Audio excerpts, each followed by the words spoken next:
Merci Régine, bonsoir à tous, à toutes. Euh, j'ai rencontré pour la première fois Mohamed Khaddad quand j'ai pris mes fonctions comme représentant de Kofi Annan, chef de la MINURSO au Sahara occidental en 2005. Son titre était officier de liaison du Front Polisario avec la MINURSO.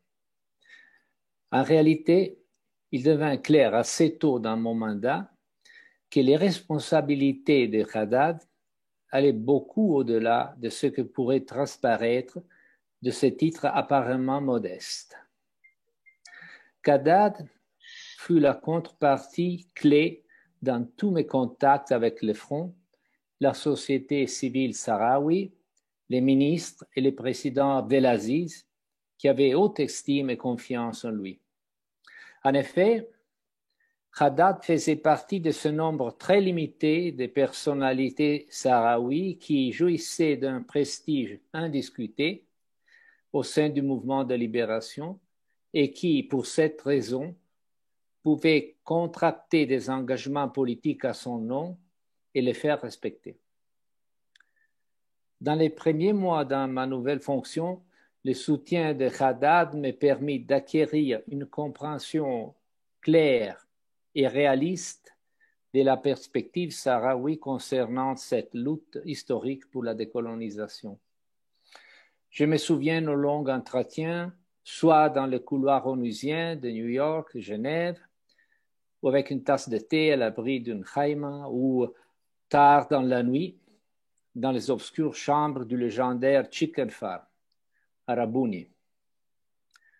Au cours de ma permanence à la tête de la MINURSO, j'ai eu beaucoup d'occasions de travailler avec Khaddad et ça a continué après mon départ des Nations Unies et mon engagement personnel pour la cause sahraoui.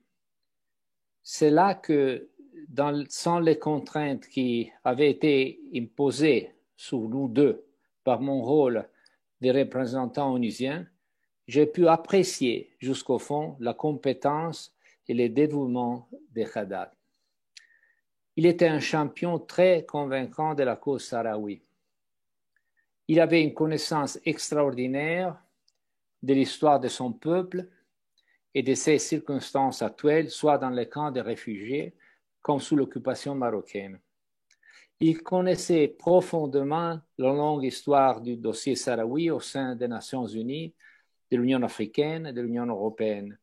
Et il maîtrisait aussi les complexes relations bilatérales de la République sahraoui en Afrique, Europe et ailleurs dans le monde.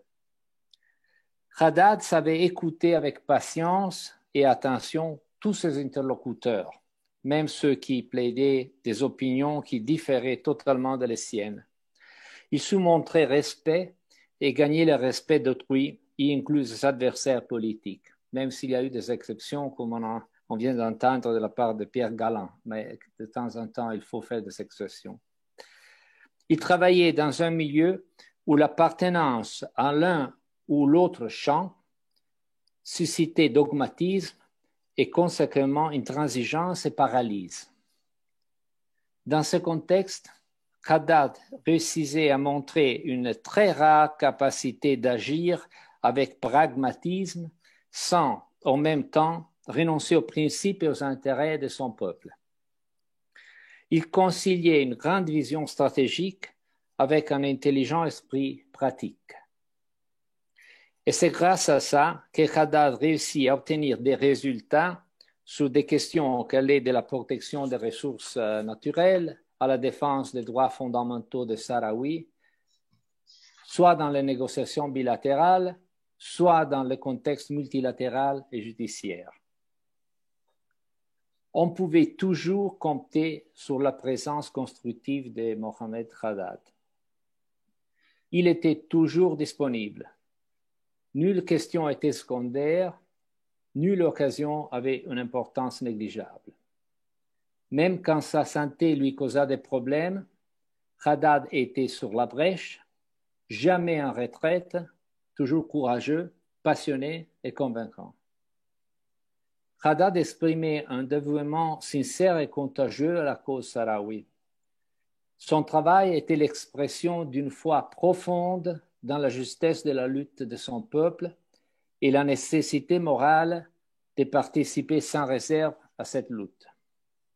Autrement dit, son travail ne devient jamais pour Khadad un métier, une routine. Il vécut son rôle de champion de son peuple comme un honneur et un privilège quotidien. La mort de Khadad a été une très grave perte pour ces gens, mais elle a représenté aussi une perte pour toute la communauté internationale. En effet, au cours de sa longue carrière, Khadad n'a pas été seulement un porte-drapeau de son peuple, mais aussi un témoin des valeurs universelles de justice et l'égalité.